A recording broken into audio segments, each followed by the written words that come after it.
हे सर्व अनुभव केवळ मनोरंजनासाठी आहेत. नाही यामधून कोणत्या अंधश्रद्धेला प्रोत्साहन देण्याचा प्रयत्न केला आहे. पण मित्रांनो, त्याआधी आपल्या चॅनलला सबस्क्राईब नक्की करा आणि आपला सपोर्ट हा नक्की दाखवा. अनुभव क्रमांक 1. हा अनुभव आपल्या चॅनलचे सबस्क्रायबर अक्षता यांनी पाठवलेला आहे. हा अनुभव मागील वर्ष म्हणजे जुलैमधला आहे. नुकताच काही कारणांमुळे मी माझ्या मामीच्या गावी गेली होती. गावाला अगदी निसर्गाने भरभरून दिलं असं वाटत आहे. हे गाव फार छान आहे. साधारण 2-3 दिवस झाले असतील मी या गावामध्ये अगदी खेळून आणि रमून गेली. एका रात्री आम्ही जेवण वगैरे उरकले. तिथेच पावसाचा वेग देखील वाढला होता. मी आणि माझी मामी आम्ही दोघंही बाहेर पाय मोकळे करण्यासाठी गेलो. काही अंतर आम्ही गेलो असो, पण मामीला कोणाचा तरी फोन आला. म्हणूनच ती बोलली, बाळा 1 मिनिट थांब, मी येते. आणि असं करताच मी थोडे पुढे आले आणि बघता बघता त्या अंधारामध्ये देखील त्या निसर्गामध्ये मी हरवून गेले. काही वेळाने पाऊस हा शांत झाला. तसेच मी एका ठिकाणी उभी राहिली. मोठमोठे झाडं या सगळीकडे मी बघत राहिली. तसंच तिकडे मी सुपारींच्या झाडांकडे बघत राहिली. न कळतच मी त्या ओला दगडांमध्ये देखील बसली. मला कळत देखील नव्हते की मी असे का करते. आणि त्याच वेळेला वीज कडकली आणि त्या पूर्ण अंधारामध्ये काही क्षणा का होईना पण पूर्ण उजेड आला होता. त्या छोट्याशा क्षणामध्ये मी असं पाहिलं की समोरच कोणीतरी झोपाळा बांधला आहे.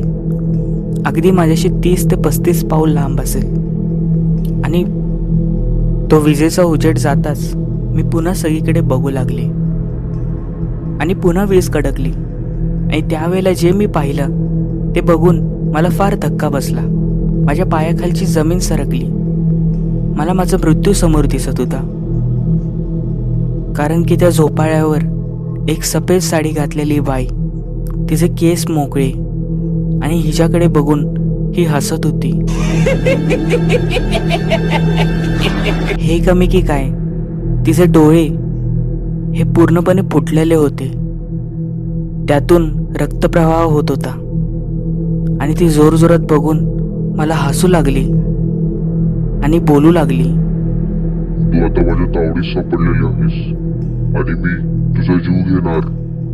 हे ऐकताच मला भोवळ येऊ लागली. कशीबशी मी मागे घराकडे पळू लागली. पळत पळतच मी माझ्या घरी गेली आणि झोपू गेली. दुसऱ्या दिवशी मामीला मी हा सर्व प्रकार सांगितला. त्याच वेळेला मला मामीने सांगितले की तुला जी दिसली ती मलाही दिसली होती.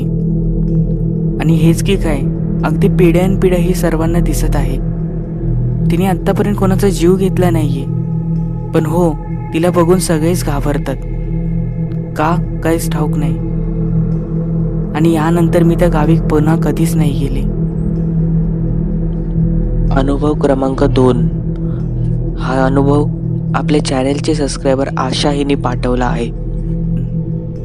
नुकताच मी एका गोड बाळाला जन्म दिला होता आणि डॉक्टरांनी आम्हाला 4 ते 5 दिवस हे हॉस्पिटलला राहण्याचे सांगितले.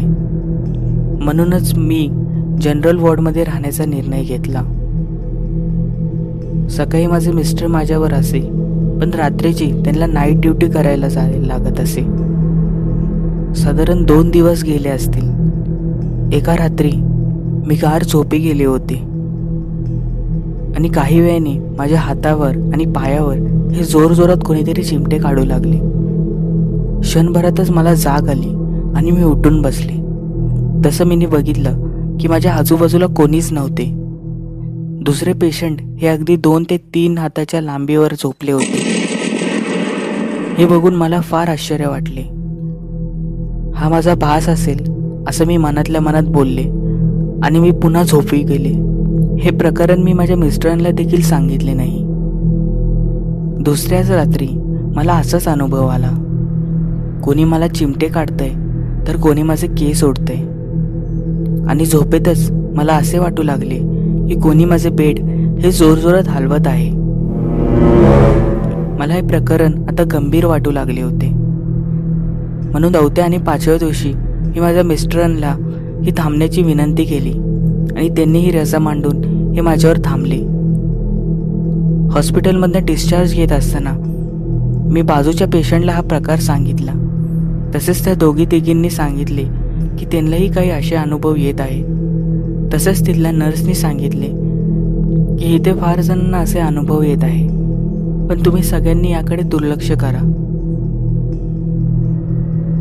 हा प्रसंग मला आजही आठवला तर माझ्या अंगावर शहारे येतात. तर मित्रांनो, तुम्हाला या दोन्ही अनुभवापैकी कोणता अनुभव आवडला हे नक्की सांगा. चॅनलला सबस्क्राईब नक्की करा. तुमचेही काही कथा किंवा अनुभव असतील तर ते खालील दिलेल्या मेलवर नक्की पाठवा. थँक्यू.